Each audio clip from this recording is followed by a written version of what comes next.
Hello everyone and welcome back to another video from Finance and Crypto Guide.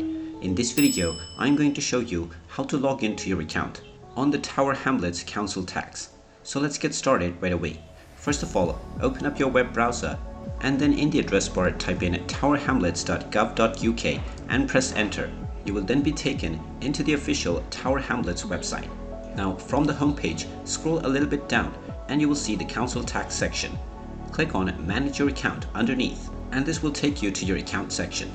Simply scroll down and click on Login to my Council Tax account. This will then take you into the login portal for your Council Tax account services.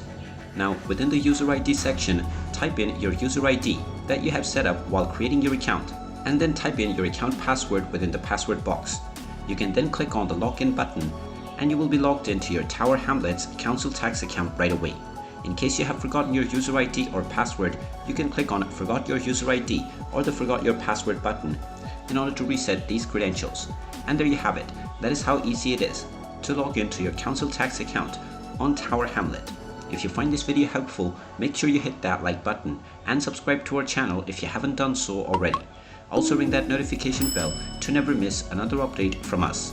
Thank you for watching and I will see you again in the next video.